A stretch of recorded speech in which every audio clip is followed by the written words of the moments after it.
Oke, Assalamualaikum warahmatullahi wabarakatuh. Hari ini kita akan membahas tentang jenis-jenis data statistik. Langsung aja, ini fungsi statistik ya. Bisa dilakukan riset pemasaran, analisis data survei, digunakan untuk penelitian akademik mahasiswa, ya termasuk skripsi, tesis, disertasi yang orientasinya penelitian kuantitatif. Langsung masuk ke jenis data. Jadi jenis data itu biasanya ada 4: nominal, ordinal, rasio, dan interval. Nominal dan ordinal masuk dalam kategorial, kemudian rasio dan interval masuk dalam numerikal. Yang pertama, data nominal. Jadi data nominal itu fungsinya hanya pada label variabel penelitian. Contohnya, apa jenis kelamin Anda, laki-laki, perempuan, label, sejenis labeling saja. Ciri-cirinya, pertama, tidak dapat dihitung, ya, karena dia bentuknya label saja, jadi tidak dapat dihitung. Dua, tidak memiliki tingkatan. Tadi kan jenis kelamin laki-laki, perempuan, itu kan tidak dapat dihitung dan tidak ada tingkatan, karena laki-laki dan perempuan itu setara gitu. Nah, ini contohnya tadi. Kemudian ini juga contohnya, contoh kode pos. Nah, kode pos itu kan biasanya label suatu daerah. Kalau di sini kan Amuntai, ya Amuntai Tengah itu kode posnya 71418. Jadi ketika ditulis 71418, maka itu melambangkan daerah Amuntai Tengah begitu. Apa preferensi politik Anda? Nah, itu Republik, Demokrat, Independen. Apa status pekerjaan Anda? Bekerja, pengangguran. Nah, ini kan tidak ada tingkatannya sama sekali. Genre film, action, misteri, animasi, musikal, komedi, dan thriller. Nah, begitu.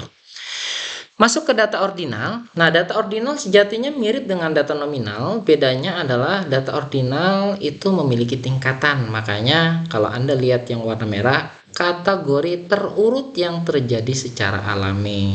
Karena dia kategori dan memiliki tingkatan. Jadi ada urutannya lah.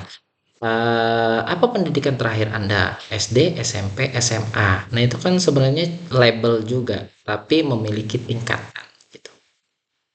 Ciri-cirinya tidak dapat dihitung, sama dengan data ordinal dan nominal sama gitu. Kemudian memiliki tingkatan. Nah, ini bedanya ordinal dengan nominal. Kalau nominal tidak memiliki tingkatan, ordinal memiliki tingkatan. Nah, ini contohnya. Kemampuan bahasa Inggris rendah, sedang, tinggi. Nah, ada tingkatannya kan? Tingkat kesepakatan sangat tidak setuju, tidak setuju, setuju, setuju sekali. Nah, itu kan ada tingkatannya. Tingkat pendapatan rendah, sedang, tinggi, dan tingkat pendidikan SD, SMP, SMA, sarjana, master, dan doktor. Itu kan ada tingkatannya. Kemudian masuk ke data interval. Jadi data interval ini adalah tipe data yang diukur. Berarti dapat dihitung.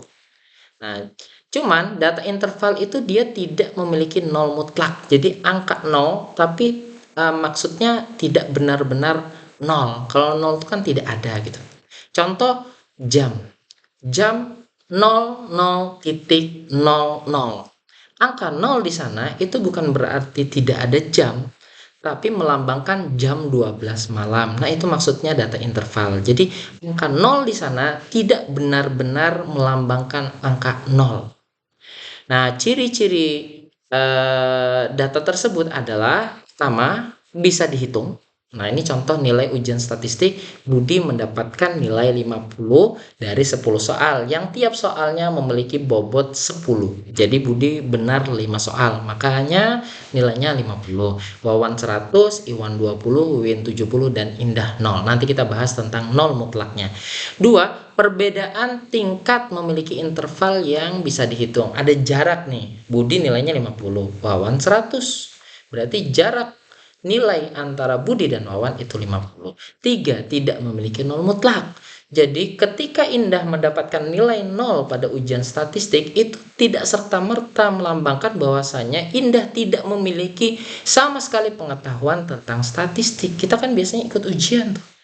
Kadang dapat ujian 0, tapi belum tentu kita tidak tahu semuanya. Bisa jadi soal yang kita ikuti atau kita jawab itu kebetulan tidak masuk dalam persiapan ujian yang kita lakukan begitu.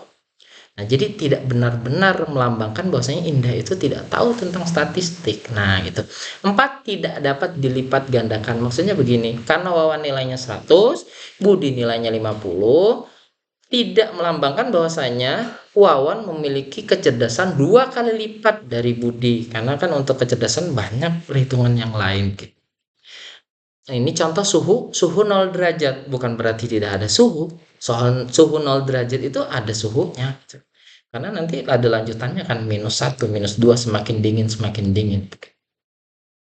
Kemudian lanjut data rasio. Nah, data rasio ini mirip-mirip juga dengan data interval. Bedanya data rasio itu memiliki nol mutlak atau nol absolut. Memang benar-benar nol. Contohnya, berapa tabungan Anda?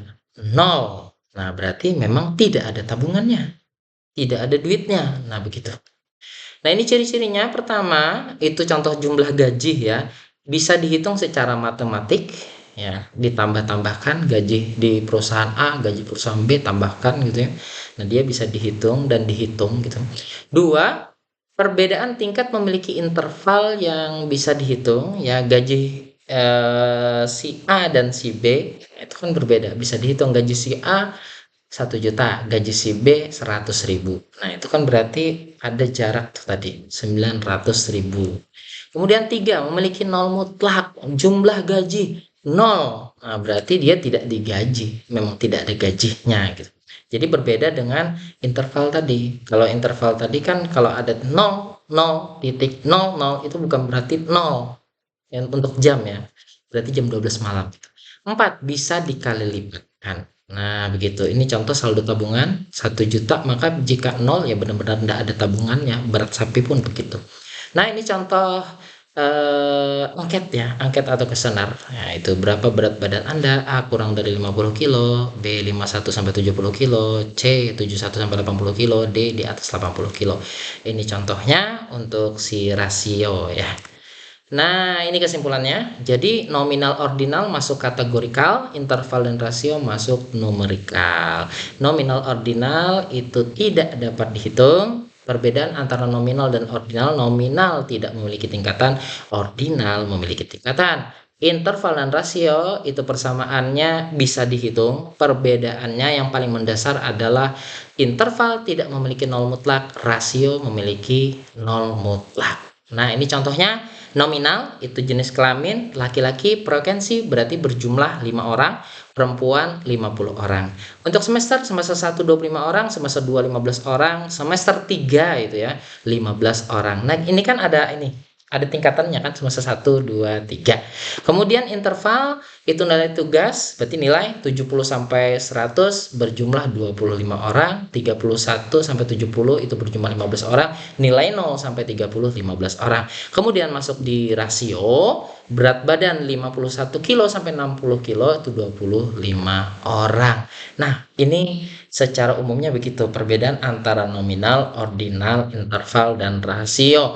Terakhir, biasanya kalau di SPSS itu hanya ada nominal, ordinal, dan scale. Nah, nominal sudah jelas, ordinal sudah jelas, scale itu nanti masuk dalam interval dan rasio. Nanti untuk dasar-dasar SPSS di video berikutnya. Sekian, itu saja yang dapat disampaikan. Mudah-mudahan dapat dimengerti. Terima kasih. Assalamualaikum warahmatullahi wabarakatuh.